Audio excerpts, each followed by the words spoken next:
റഷ്യയുടെ എയർക്രാഫ്റ്റുകൾ തങ്ങളുടെ വ്യോമപരിധി ലംഘിച്ചാൽ വെടിവെച്ചു വീഴ്ത്തുമെന്ന മുന്നറിയിപ്പുമായി യൂറോപ്യൻ രാജ്യങ്ങൾ. റഷ്യയുടെ ഭാഗത്തുനിന്ന് ഇക്കഴിഞ്ഞ ആഴ്ചകളിൽ വ്യോമപരിധി ലംഘനങ്ങളുണ്ടായെന്ന നാറ്റോ രാജ്യങ്ങളുടെ ആരോപണത്തിന് പിന്നാലെയാണിത്. ഐക്യരാഷ്ട്ര സംഘടനയുടെ അടിയന്തര സുരക്ഷാ സമിതി യോഗത്തിലായിരുന്നു റഷ്യക്കെതിരെയുള്ള മുന്നറിയിപ്പ്.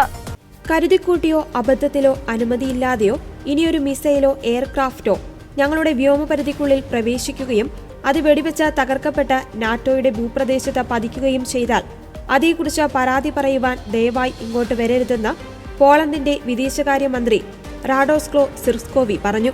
നേരത്തെ പോളണ്ട് പ്രധാനമന്ത്രി ഡൊണാൾഡ് ടസ്കും സമാനമായ അഭിപ്രായം മാധ്യമപ്രവർത്തകരോട് പങ്കുവച്ചിരുന്നു. ഒരു കാര്യം വ്യക്തമാക്കാൻ ഞാൻ ആഗ്രഹിക്കുകയാണ്.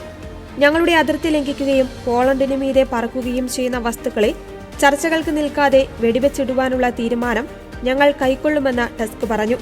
റഷ്യയുടെ 3 MiG-31 വിമാനങ്ങൾ തങ്ങളുടെ വ്യോമപരിധി ലംഘിച്ചതായി എസ്റ്റോണിയ വെള്ളിയാഴ്ച പറഞ്ഞിരുന്നു.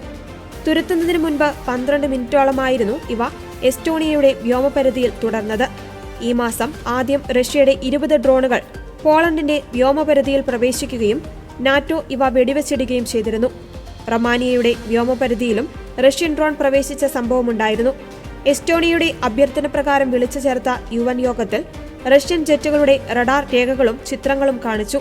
യുദ്ധസജ്ജമായി മിസൈലുകളും വഹിച്ചായിരുന്നു റഷ്യൻ വിമാനങ്ങൾ എത്തിയതെന്ന് എസ്റ്റോണിയയുടെ വിദേശകാര്യമന്ത്രി മാർഗസ് പറഞ്ഞു. ഡെൻമാർക്കിന്റെ വിദേശകാര്യമന്ത്രിയും റഷ്യക്കെതിരെ രൂക്ഷ വിമർശനമാണ് ഉയർത്തിയത്. ശിക്ഷിക്കപ്പെട്ടില്ലെന്ന ധൈര്യത്തിൽ യുക്രൈനിലും ബാൾട്ടിക് കടലിലും കരിങ്കടലിലും കിഴക്കൻ യൂറോപ്പിലാകെയും പ്രവർത്തിക്കാമെന്നാണ് റഷ്യ കരുതുന്നതെന്നും തങ്ങളാകാം അടുത്ത ലക്ഷ്യമെന്ന ഭയത്തിലാണ് മോസ്കോയുടെ അയൽ രാജ്യങ്ങളെന്നും ഡെൻമാർക്ക് വിമർശിച്ചു. അതേസമയം തങ്ങൾക്കെതിരെ ഉയർന്ന ആരോപണങ്ങളെയെല്ലാം റഷ്യ നിരാകരിച്ചു.